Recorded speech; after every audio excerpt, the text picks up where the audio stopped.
I'm Gary Buchanan. I am having a ball here at Monstrous Summer Showcase. I like to call myself the resident Obi wannabe with Star Wars weekends. I've been working with the event for about a dozen years now and just have a ball doing it. How did this whole event come about? I tell you, we've had a long relationship with Lucasfilm, starting with Star Tours at Disneyland and Walt Disney World, and now Star Tours is around the world in many of the parks. And it kind of grew out of that in a way to kind of bring that environment out into the park and make it more immersive for everybody. So back in the late 90s, we started talking to Lucasfilm about making this an event. We tried it over a few weekends, and now it's grown into an annual event with 4 weekends. And of course, the weekends for us is Friday, Saturday, and Sunday. We always like to get an extra day in there. So this year it starts Friday, June 17th, and runs through, Friday, May 17th, and runs through Sunday, June 9. What are some of the types of events that people experience when they come?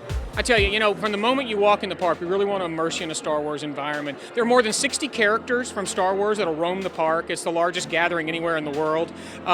Once you get over in the Star Tours area, it really, really turns into some excitement because we have the Star Tours attraction over there. We have behind-the-scenes shows where visiting celebrities who will be signing autographs throughout the day will show up and to kind of tell the stories behind the films, which is always great. We have some interactive games, interactive shows where the fans can actually take part in like recording something for Star Wars.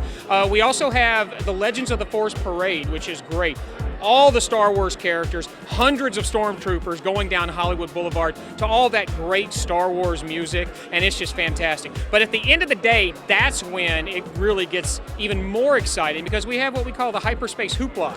And if anybody has searched on YouTube Hyperspace Hoopla, they'll see this guy over here and Darth Vader really cutting loose like they never have before. It's kind of like a dance party, and I promise you'll see excitement from the Star Wars characters and kind of see them out of their galactic element a little bit.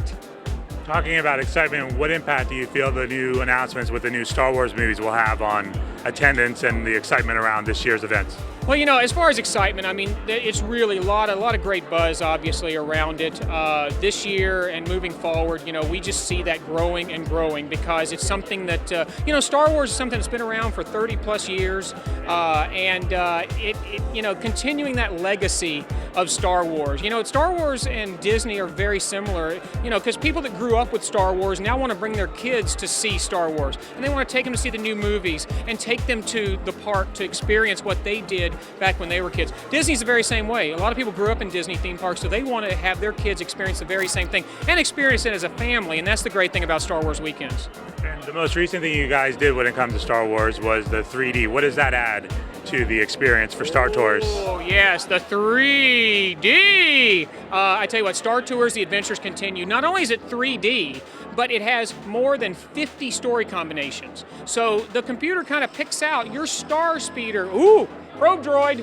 Your star speeder kind of picks out where you're going. So you have more than 50 story combinations. You can visit up to 6 planets, which is great. You get to visit some of the Star Wars universe that you've never really got to go to in the films. You get to fly through Kashyyyk or crash into Hoth and do some things and really get into it. Plus C-3PO is your pilot, and sometimes he doesn't like space travel.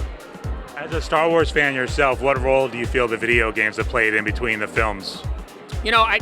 I think everything involved with Star Wars, whether it be the merchandise, the games, Star Wars weekends, is really just extending the legacy that was created back in the mid-70s by George Lucas. It really, I grew up, I was 10 years old when Star Wars came out in 1977, so I've grown up with it my entire life. I still remember my dad taking me to, and that was the first movie I ever stood in line in a theater, outside a theater, and I was like, why am I standing in line? Because that was such a new thing for me. So yes, I mean, just extending that and really enjoying as a family, because I enjoyed my first Star Wars experience with my dad as a family, and so to come to the parks, to play games, to get the merchandise, to build Lego sets, whatever it is, it's really just a great family experience.